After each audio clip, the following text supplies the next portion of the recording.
What are the goals and objectives that need to be accomplished for this machine, right? I'm going to set up a question. The machine is going to answer it. But I need to be good at asking questions. Hello, and welcome to the Less is More Education podcast with your host, Steve Flores, where I review the research that is most relevant to pedagogy and education policy to help teachers with their ongoing learning. I hope you enjoyed the podcast. Like and subscribe on Apple Podcasts and Spotify to keep the podcast going. You can find and reach me on Instagram and YouTube at lessismore.education and on Patreon at patreon.com/lessismoreeducation. And today I rethink education. And I did a lot of research in preparation to kind of put it in terms of rethinking education, knowing all that we know about automation. And I'm going to look at three aspects of automation. They're going to be robotics, they're going to be machine learning, and artificial intelligence, and kind of see what kind of a future does that paint for our future students. Ultimately, what I'd like to do is to rethink education in terms of possibly creating my own school. Like, what would I need for that? And I'm going to start off with a story about Stephen. And Stephen is not their real name, but Stephen was a student that I saw in my classroom, and he had a hard time focusing. So what he would do is he would play on his phone, or I'd see him playing on his phone. I didn't have a cell phone policy because I wanted to encourage, a sense of autonomy in my students. And I would ask him, "Hey, what are you doing?" And he'd be like, "Oh, I'm just taking a 5-minute break." The problem was sometimes a 5-minute break would last for the whole period. And a lot of the time, I would just ask my students a question about their cell phones and usage, and that would usually guide them towards, making better decisions, but not Stephen. But the types of questions that I would ask my students is, would the future you thank the right now you right now, like while you're using your phone? Or how's your cell phone making you feel right now? That's a really important one. Or do you think you're setting a good example right now? Like, so if your little brother or little sister were here, would you want them to see this? And that really gets most people thinking about, what is it that I'm doing? Is this making me happier? Maybe less happy? What's going on in my own life? And they can make better decisions, but not Stephen. Stephen was just all out, and 5-minute breaks. I'm like, "Oh, you taking another 5-minute break?" "Yeah, taking another 5-minute break." Now, one time I asked him, "Why are you here?" And he said, "Well, I have to be." And that is a common answer to that question. I just have to be. I don't have a choice. And to many of my students, I'm going to say most of my students, that's their answer, is I have to be. There's a smaller cohort that says, "Oh, I want to be here, or I'm interested in physics or maybe chemistry." But most of them go, "I have to be here." Well, the question then is, well, why do they have to be there? And the answer is graduation requirements and A through G requirements. So the reason why most of my students were in my chemistry class is because it satisfied both A through G and graduation requirements. So if you don't know what an A through G requirement is, it's the requirements necessary to be the minimum requirements necessary to be accepted into a Cal State or University of California here in the state of California. And for most schools, their graduation requirements and their A through G requirements are pretty much the same. And that tells you what the focus is. The focus of education is to get most of our students into college. And there's some good reason for that. For the most part, if people go to college and get a bachelor's degree, over the course of their lifetime, they tend to make more money than those that do not. Now, there's a lot of changes that are happening in the world that are, so that data might not necessarily be true still. And I'm going to go into that into a future episode. But right now, I wanted to know, okay, well, what if I wanted to rethink schools right? And maybe even possibly create my own school. What do I need to know? What do I need to prepare for? What are the things that these students need to know? So first, before I can do that, I have to look at what the future of the workforce is going to be. I can't make any predictions or I can't prepare my students if I don't know the world that they're going to be going into. And secondly, I also want to know, what is the role for colleges and universities? I'm not saying that there is no role for them, and I think there probably is, and I'm going to go deeper into that data, right? And right now, it seems to me that if you are going to college to get to become a doctor, maybe to become a lawyer, or to have some kind of advancement in your degrees, like you want to get a PhD in something, whether it's writing or sociology or whatever, then yeah, college seems pretty worth it to me. However, if you're going to college because everyone told you to do so, that might not be a good idea. And we're going to take a look at some reasons why today. So this is going to be part one of this series. And I'm going to look at what's the future going to look like and what does that mean for our students or for education as a whole. All right. So the first question that I wanted to know or answer was what is automation and what types of industries is that going to start to affect? Now, automation has been around in the United States since the 60s and 70s, and that's where the first robots started to kind of come in, and then they really got implemented in the 80s and 90s. And so I wanted to see, all right, well, what's the data on this? So I found a paper that was called Robots and Jobs, Evidence from U.S. Labor Markets. And in this paper, done by Darren I'm probably going to mess up his name, I'm going to say Esimoglu and Pasquale Restrepo, basically summarize the effects that robots have had on the workforce. And first off, robots have been in industry for a while, but between the years of 1993 and 2007, they found that the amount of robots that we were using in the United States quadrupled. And so that's in the United States and Western Europe. And so where are those robots? They write, the automotive industry employs, as of 2020, 38% of all existing robots, followed by the electronics industry, which is 15%, plastics and chemicals, which is 10%, and metal products, which is 7%. So most of these fall into the category of manufacturing. So although one of the other things that they took a look at is what are the effects on wages and employment? And they decided to take a look at it from the perspective of, all right, if we introduce one robot, how many robots or how many people or workers is that going to displace? And what they found was that it's not that cut and dry. The addition of a robot into a factory or industry has both positive and negative effects on employment and wages. So the part that most people focus on is if you have a welder who would weld a part onto a car, right? Well, we can replace that welder with a machine. Machine's going to be way more accurate. They're going to be faster, and they're going to be cheaper because you don't have to pay for their health care. You don't have to pay them an hourly wage. You just have to pay for somebody to maintain them. And that is a lot cheaper than having a worker. Now, it's not that cut and dry. Because your productivity goes up, now you're making more cars per hour.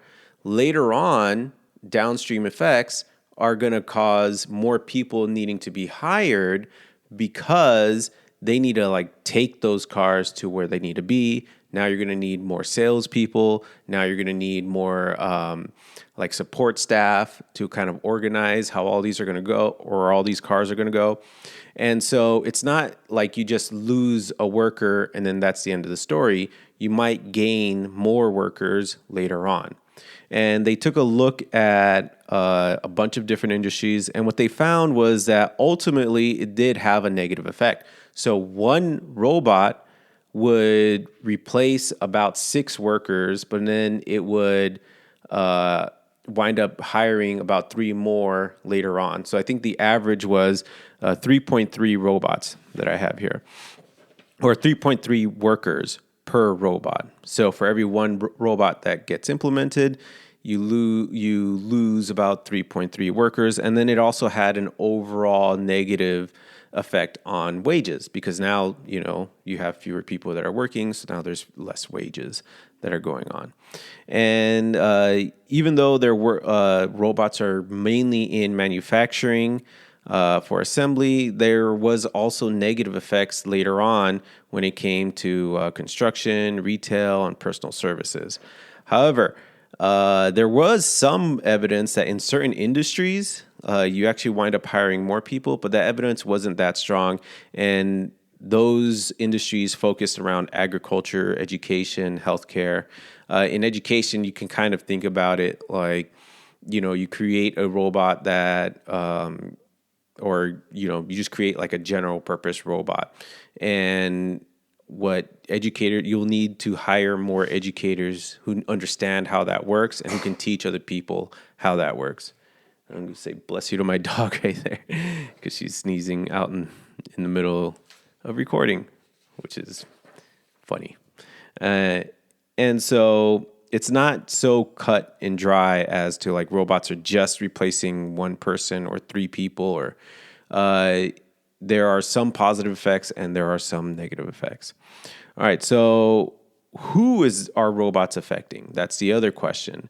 And so what we can do, what the researchers looked at, Asimoglu and Restrepo, is they try to find who it affects by education level. So you can think of people as existing along education groups, and you can think of them as having less than a high school education, having a high school degree, some college, having a college degree, or having a professional degree, having a master's, or having a PhD. And what they found was that robots had a negative effect on everyone from college and professional degrees down.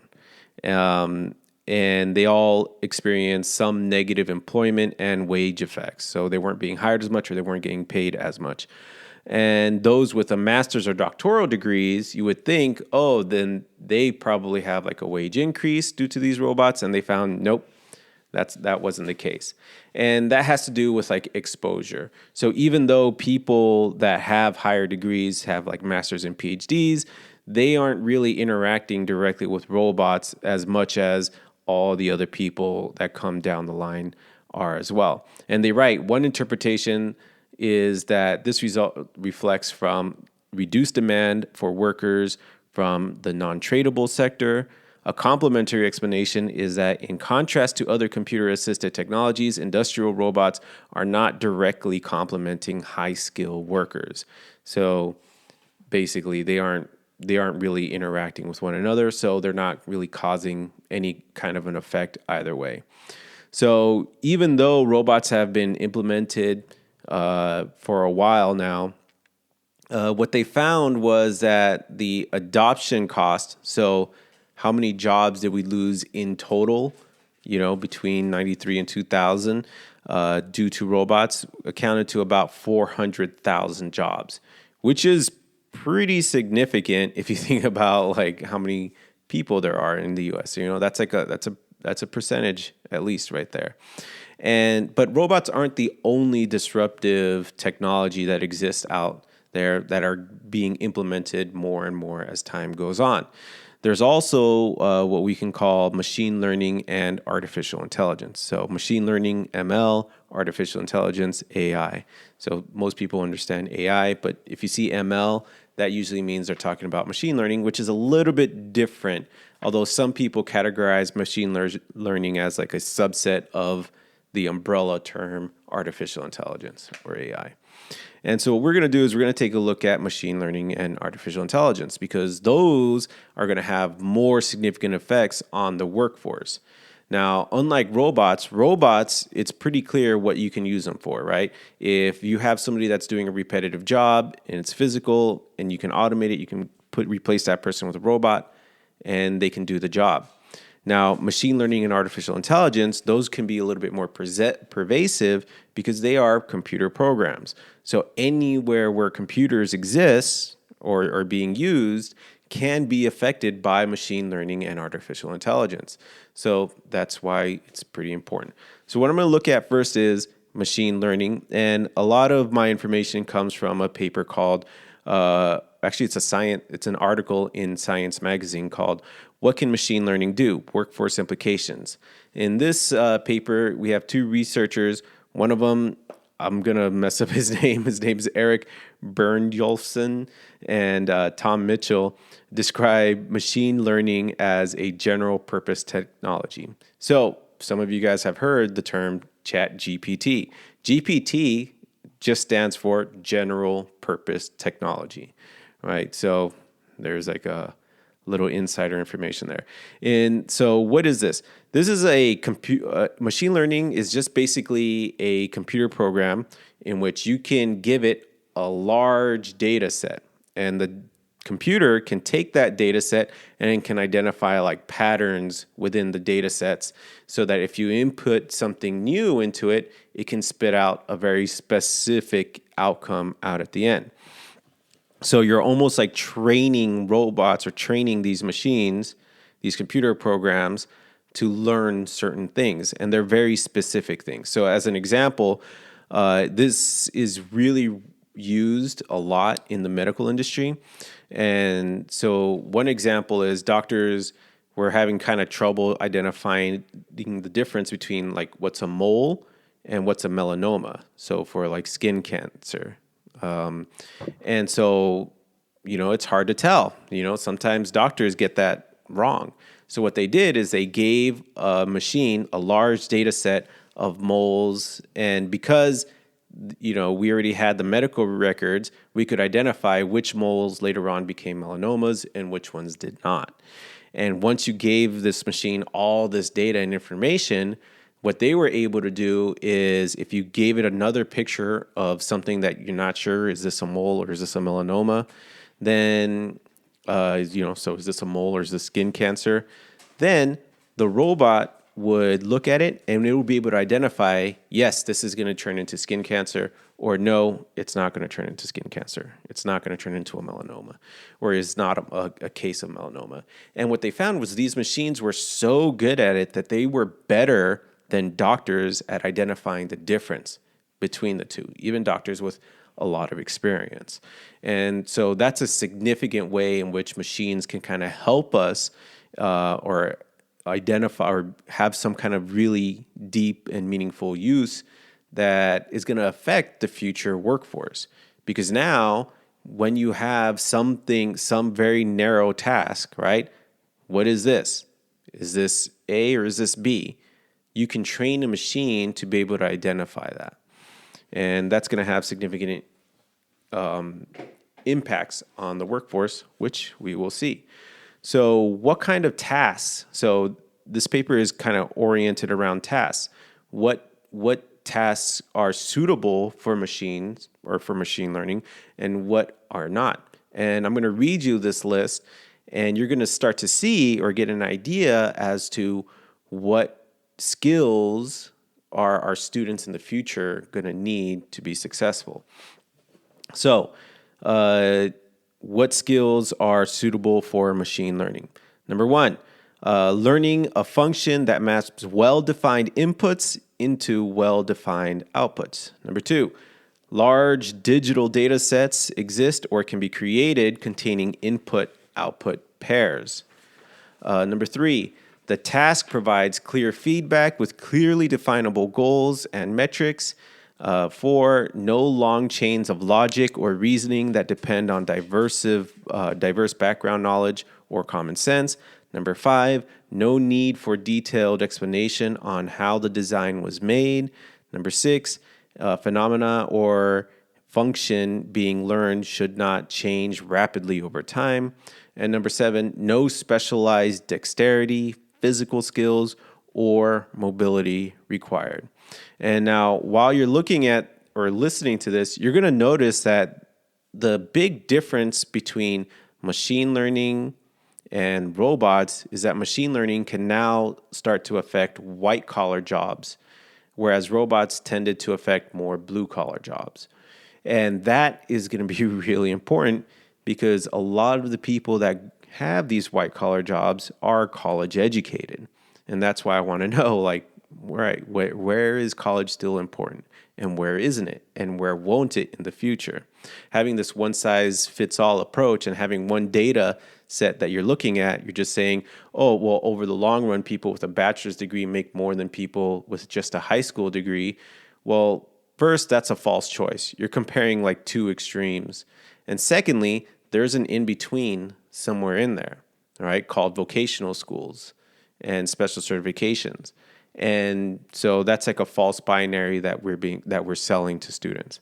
Now, when you're looking at this list of suitable tasks for machine learning, it's pretty clear that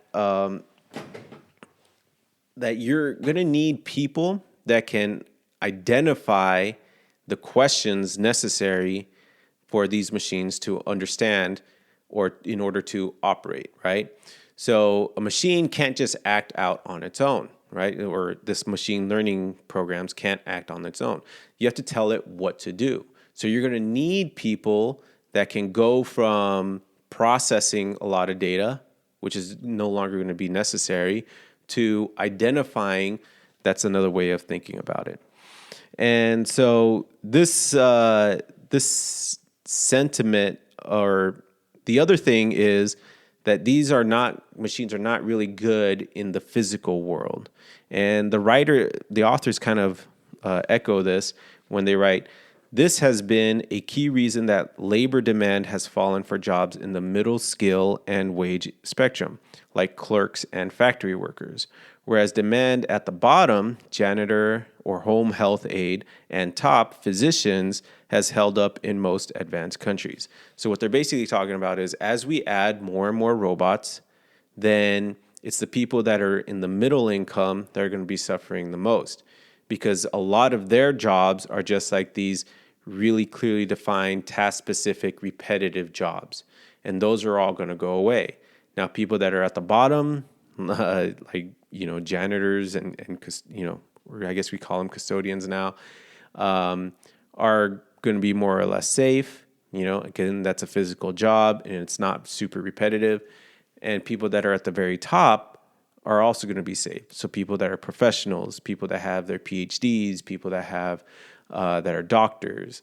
And so there's going to be a dichotomy. And this dichotomy, I kind of start seeing over and over and over again. And you'll see it again when I start to go over artificial intelligence, like now. So what is artificial intelligence? So artificial intelligence is machine learning, but with a little bit of autonomy. And that is now we're going to see like some really profound effects on the future workforce. So let's go into like what is an artificial intelligence.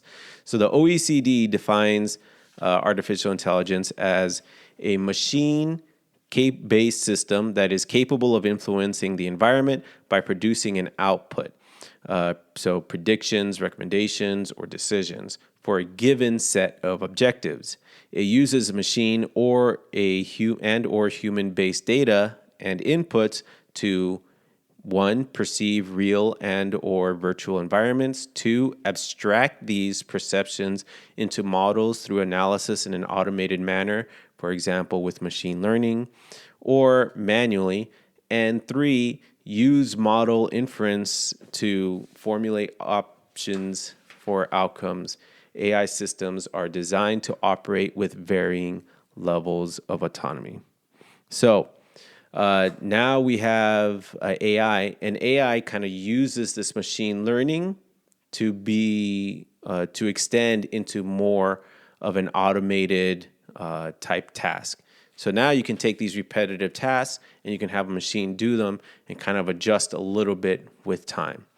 And so I found this other actual report that was you can find on whitehouse.gov. So it's issued out by the White House, called The Impact of Artificial Intelligence on the Future of Workforces in the European Union and United States of America. And this was also echoing the same sentiment of, look, people that are in the middle are going to be losing their jobs. people at the bottom, at the very top of both education and wealth are pretty much going to stay where they're at. And so people in the middle are either going to move up or they're going to move down. And we need to understand how that happens, right?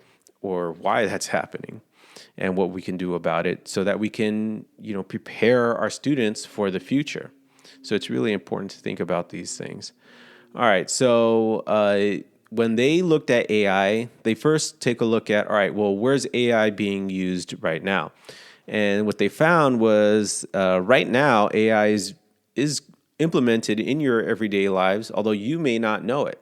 AI can give you music recommendations. It can automatically translate web pages. It can create personalized ads. Those are the things that it's being used for right now. Now, AI is also kind of interesting because it can create novel outputs. So things that people have not created in the past.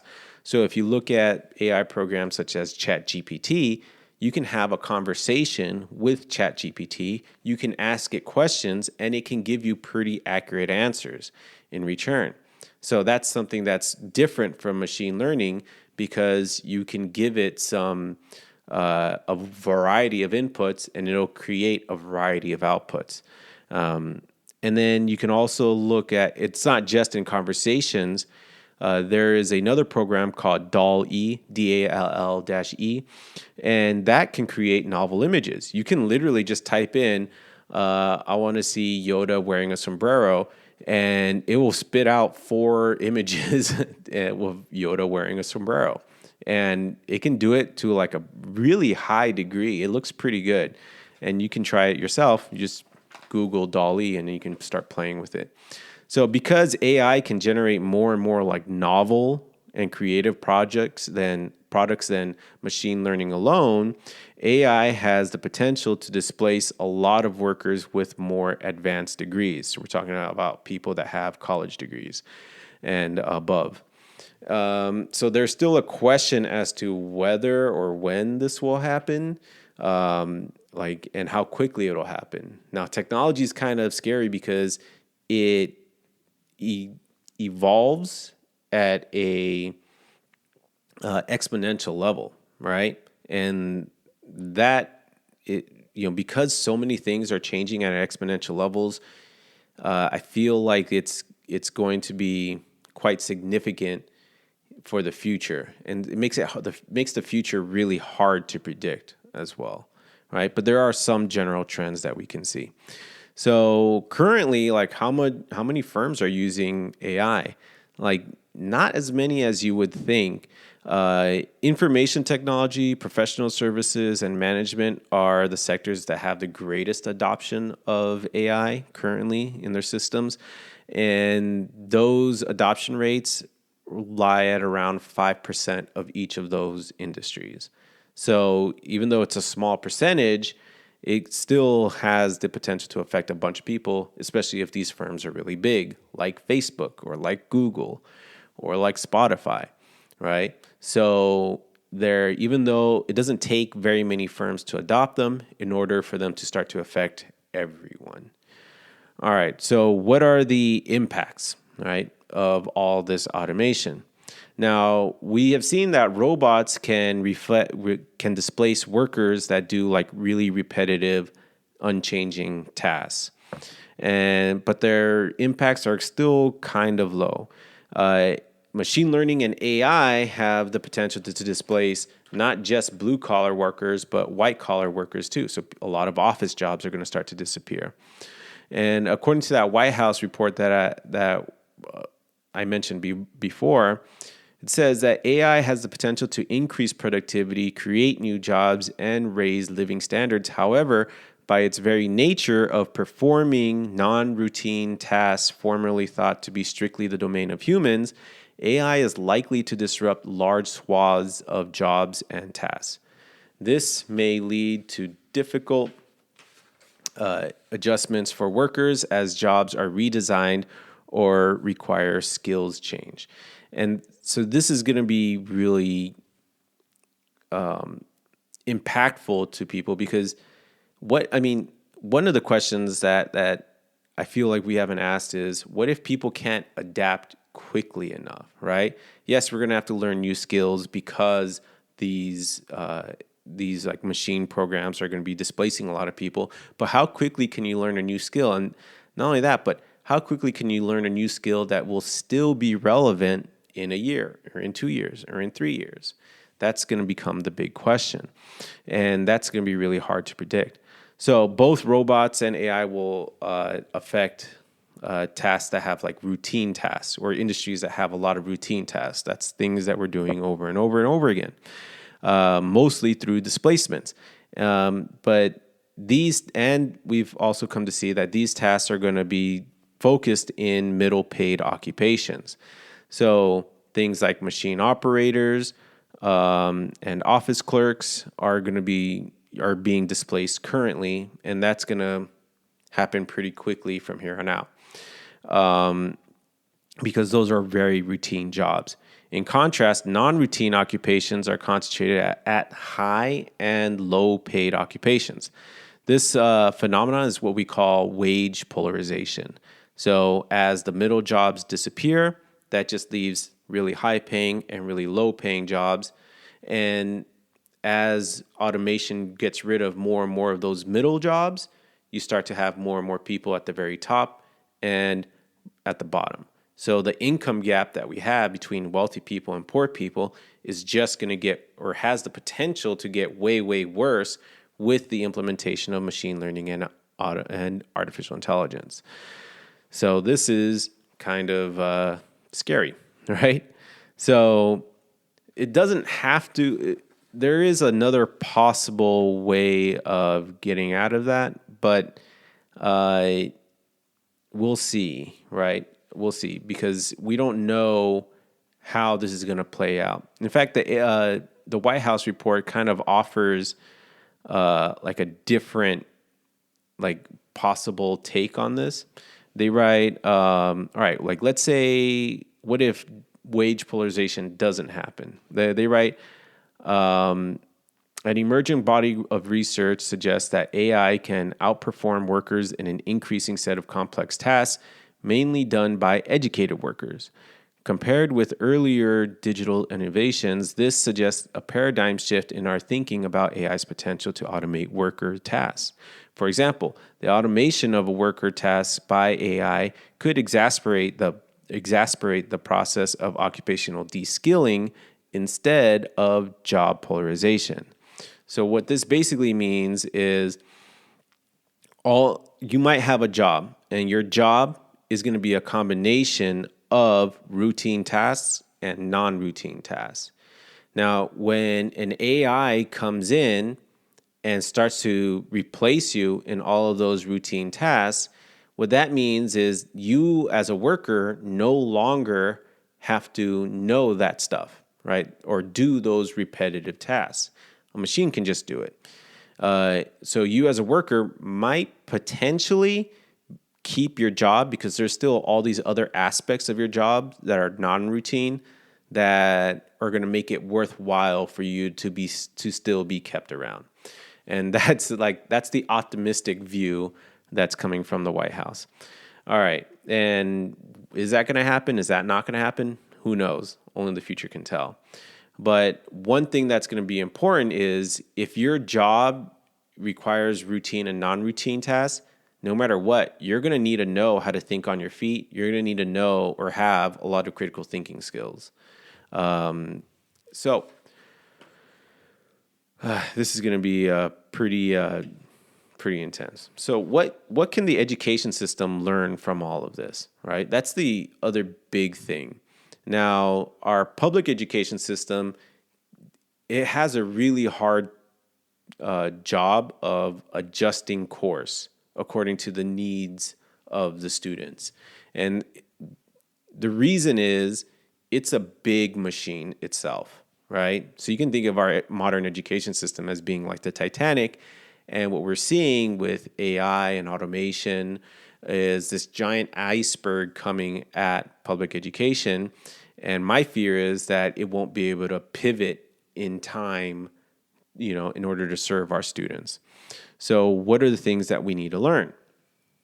And so there isn't a whole lot of good data on which skills students today need to learn, but there was this study that was done in Germany that was entitled "How Do Workers Adjust When Firms Adopt New Technologies?" And this was interesting because what they did in Germany is they took a look at these industries or these places where they adopted new technologies, and then they compared them to places or firms that did not adopt new technologies. And this is what they found. They found that workers with vocational training benefit more than workers with a college degree. One explanation might be that AI augments vocational workers more than it augments tasks done by college workers. Another explanation is that Germany's traditionally strong vocational training system, in which 76% of all workers in the sample completed vocational education, provides an abundance of specialized skills that direct systems are designed to operate with kind of mix these papers up, the skills that direct the development and adoption of AI toward making use and thereby augmenting vocational skills. So what they were finding is that when AI gets introduced into a firm, it's actually people that have vocational skills that benefit the most because they are trained in a variety of a bunch of different skills. Whereas people that have college degrees, they are very specified degrees, right? You're focusing on this one thing. And if that includes a bunch of routine tasks, then they can just be replaced. But people with vocational skills, now they are a little bit more adaptive. And so this is probably like one of the biggest arguments against this college or bus mentality that we have in the United States and in California in particular. Now, that basically says that we should be focusing more on vocational skills. And our students are not really being told anything about that. And they're not really being prepared for that. So that's one of the biggest takeaways I got from this is, look, there is some evidence that going to college might hurt you when automation comes. And you might be better off when or having a vocational degree instead. So we're going to take a look at how we can maybe adapt to that in a little bit. So one of the other things that I saw from Bjornjolfsson and Mitchell article on machine learning is there's going to still be a need for interpersonal skills for certain tasks. They write, however, the more unstructured a task of interacting with other doctors and potentially emotionally fraught task of communicating with and comforting patients are much less suitable for machine learning approaches, at least as they exist today. So this is one of the things that is really relevant is interpersonal skills are going to still be really important. Now, think about the modern education system. How much time are we spending on interpersonal skills? How to do proper introductions, how to write like letters and formal letters, how to be professional or act professionally, or even just how to be emotionally stable enough to take care of another person, right? Because that's what a doctor, that's what a nurse needs to do, is they need to be able to comfort other people on top of taking care of them physically. It's not just I'm looking at your body like it's a machine and I just need to fix it. There's also a person in that machine that needs to be taken care of. So are we spending time in learning those skills or teaching those skills to our students? I haven't seen a whole lot of that. And that might be one skill that's really important in the school of tomorrow. All right. So you can also think about other jobs that require those interpersonal skills. So anytime you have to work with the elderly or children, those jobs are not going to be replaced by artificial intelligence or a robot because there's something in communicating with another person that doesn't exist when you're interacting with the computer. And you can kind of see it when you even try to have a conversation with ChatGPT, or when you try to call customer service and you get like, some pre-recorded thing that kind of guides you through finding where you need to be. It's just not the same as talking to an actual person. And so one of the other places that interpersonal skills is going to be important is going to be with scientists and entrepreneurs, right? If you're a scientist, you're out there in the frontiers of trying to discover new things. Now, interpersonal skills are going to be really important as a scientist, because it's not good that you discover something new, but you can't communicate it to anyone else, or that people don't really like you enough to listen to you, right? So interpersonal skills are still going to be important if you're going to be a scientist. It's still going to be important. It's really important if you're an entrepreneur, because you're trying to make a lot of connections with people on the outside that can help you benefit mutually. And it's going to be important for other people that are just professional communicators, like journalists. So these communication skills are vital to the future. So how much time are we spending in developing those in a high quality manner?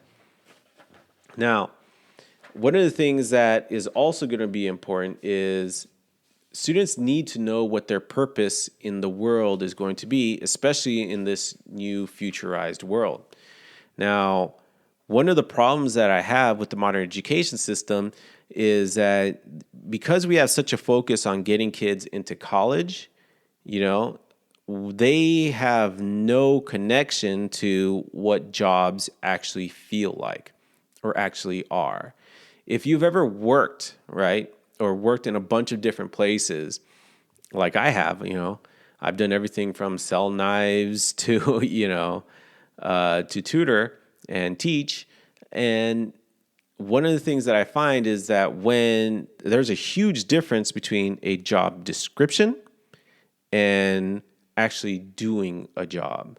And you don't really find that out until you enter in that job. I had a friend of mine ask me to go help him working for a, how can I put it? It's like an environmental firm. So they did a lot of groundwater monitoring, right? They made groundwater monitoring wells.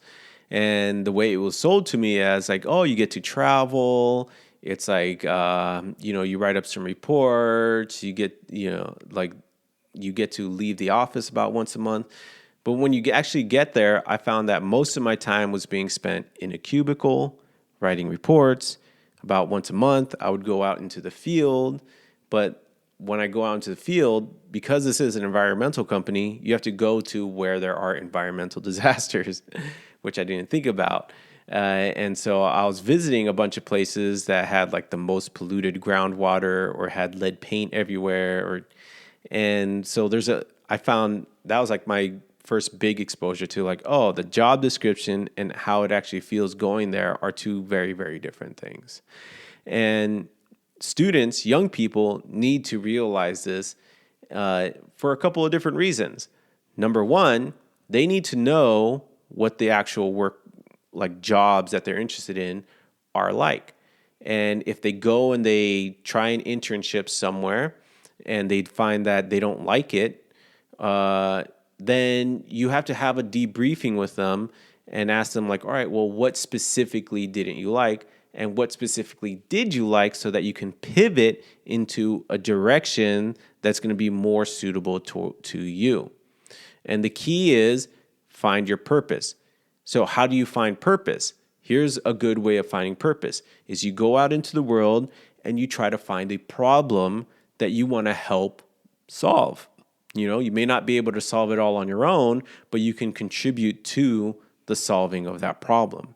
That's how you develop purpose in people, is you try to go out and expose them to a bunch of different problems, and then they themselves have to select what problem calls to them. That's what it means to find your calling, right? Is to see a problem and then to want to go and fix that problem. Like for me, the problem that I'm trying to solve is this problem of public education, right? there's a lot of things that are wrong with it, but I need to go, and that's what motivates me to try and study, to learn more, to reach out to other people, and to identify what the problem is and what are the possible solutions. And there's a school called Acton Academy that actually pushes their students as young as 11 to go out and find internships over the summer. Like, that's a part of their program. It's like, look, 3/4 of the year, you're getting ready.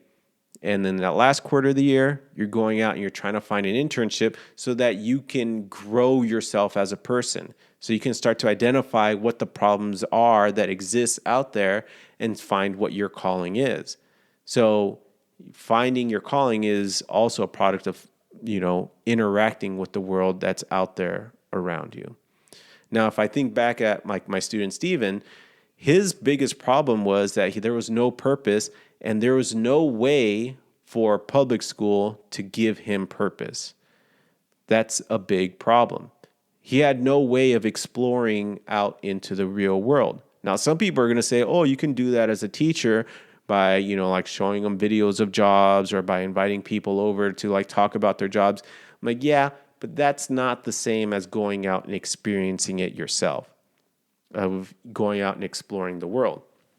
And that's an important aspect that's missing. So if I were to design a school of the future, that would be something that I would try and include, and you can see that people as young as 11 can start doing this. So maybe in middle school, we should start encouraging our students to go out and find internships, even if it's just them shadowing somebody. Each year that they do that, they learn valuable information about themselves. They learn about what they don't like, what they like, and they can identify a problem that's going to give their life purpose. And that's what's going to help a person flourish, right? My problem with education is that it's got all of these outcomes that it wants for students. Like, it knows what's good for the students, right? And as an individual, as a person, the only person that really knows what's good for me is me, right? Not the world, not everyone else that's trying to push me into college or push me into whatever. And that's true for the students, right? Like, the students need to identify what they need, and they need exposure to the world to do that. All right. And so this has been episode 31, Rethinking Education, Part 1. Thank you for listening to the Less is More Education podcast. If you would like to support the podcast at the cost of less than one coffee a month, visit patreon.com/Less is More Education. If you prefer reading about the research most relevant to pedagogy and education policy, please visit lessismoreeducation.substack.com. Thank you very, very much for listening.